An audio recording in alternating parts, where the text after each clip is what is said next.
Tu dille padre e lui ti risponderà. Welcome to 3ltvlive.com. Vienna, Austria. Catechism series of the Holy Father Pope Francis at Wednesday General Audience at St. Peter's Square. These are already published in the Holy See website. We are reading it for the benefit of all the faithful. With a prayerful heart and in union with the Holy Father, let's listen to Pope Francis' General Audience from 18 September 2013. Dear brothers and sisters, good morning. Today, I'm returning to the image of the Church as a mother. I'm extremely fond of this image of the Church as mother. For this reason, I wish to return to it because I feel that this image not only tells us what the Church is like, but also what face the Church, this Mother Church of ours, should increasingly have. Following what I said last Wednesday, I would like to stress three things, still looking at your own mothers, at all they do, at all they experience, at all they suffer for their children. I ask myself, what does a mother do? First of all, she teaches how to walk through life. She teaches the right path to take through life. She knows how to guide her children. She always tries to point out to them the right path in life for growing up and becoming adults. And she does so with tenderness, affection, and love. Even when she is trying to straighten out our path because we are going a little astray in life or are taking roads that lead to an abyss. A mother knows what's important for a child to enable him to walk the right way through life. Moreover, she did not learn it from books, but from her own heart. The University of Mothers is their heart. They learn there how to bring up their children. The Church does the same thing. She gives our life direction. She instructs us so that we can follow the right path. Let us think of the 10 Commandments. They point us to the road to take in order to mature, to anchor our behavior. They result from the tenderness and from the very love of God who has given them to us. You may say to me, but they are orders. They are a series of no's.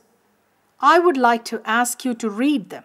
Perhaps you have more or less forgotten them. And then think about them in a positive way. You will see that they concern the way we behave to God, to self and to others. Exactly what a mother teaches us in order to live correctly.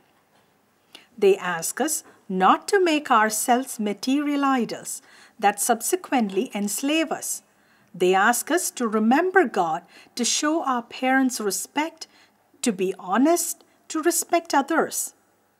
Try to see the commandments in this way and to think of them as though they were the words, the teachings that a mother gives in order to live the best way.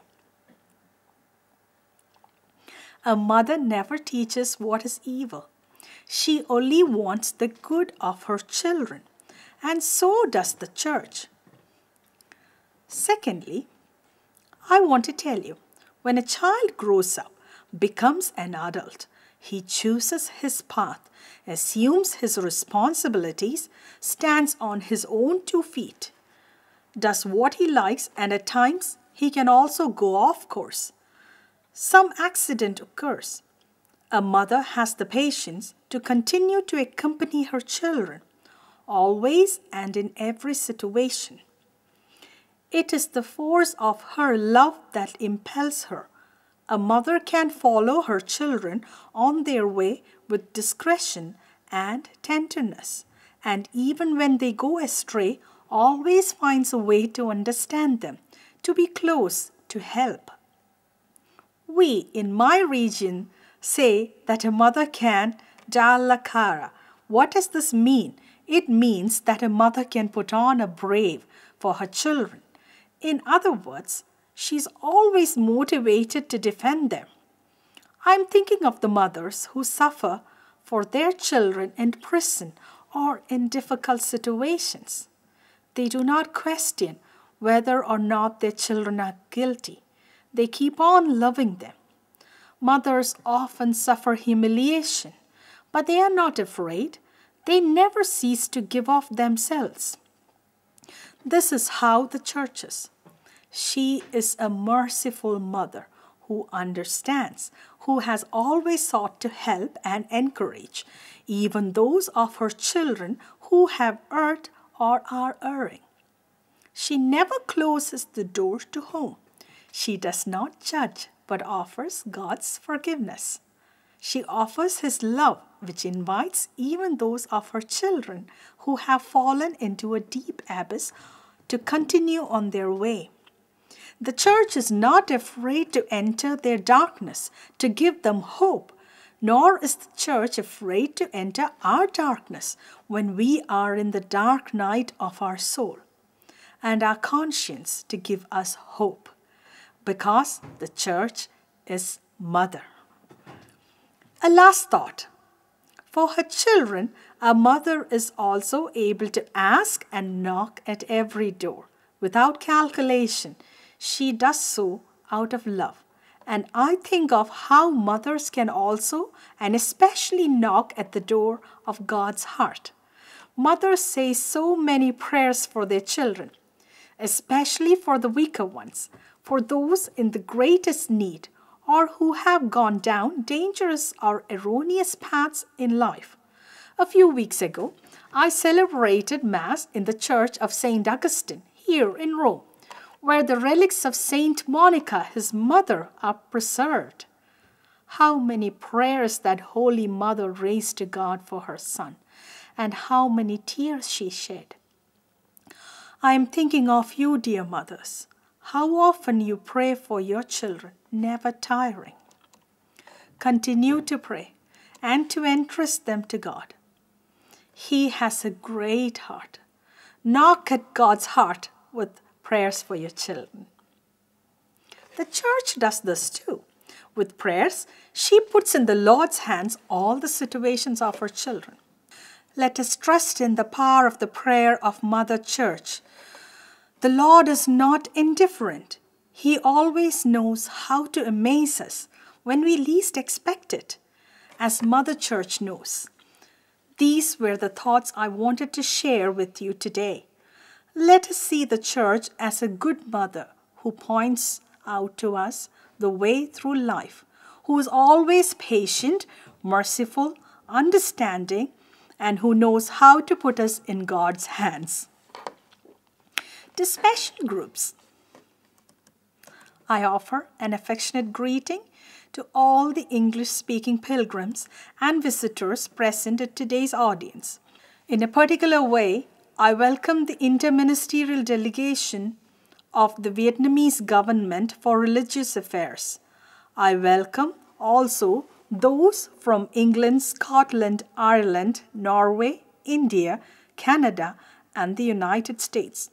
May Jesus Christ confirm you in faith and make you witnesses of His love and mercy to all people.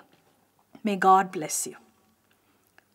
I address an affectionate greeting to the men and women religious present here, and especially to the members of the Carmelite order and to the missionary sisters of the Incarnation who are celebrating their respective general chapters, as I urge them to a renewed impulse in their evangelizing work, especially in the outskirts of existence. Lastly, I greet the young people, the sick and the newlyweds. Dear friends, may friendship with Jesus be for all of you a source of hope and an inspiring reason for all your decisions. Appeal. Every year on 21st September, the United Nations celebrates the International Day of Peace. And the World Council of Churches appeals to its members to pray for peace on that day. I ask Catholics across the world to join the other Christians to continue to implore from God the gift of peace in the most troubled places on our globe. May peace, a gift of Jesus, always dwell in our hearts and inform all the resolutions and actions of the leaders of nations and all people of goodwill. Let us all commit ourselves to encourage efforts for a diplomatic and political solution to the worrying hotbeds of war. My thoughts go especially to the beloved people of Syria, whose human tragedy can only be resolved through dialogue and negotiation and with respect for justice and for the dignity of every person, particularly the weakest and most vulnerable.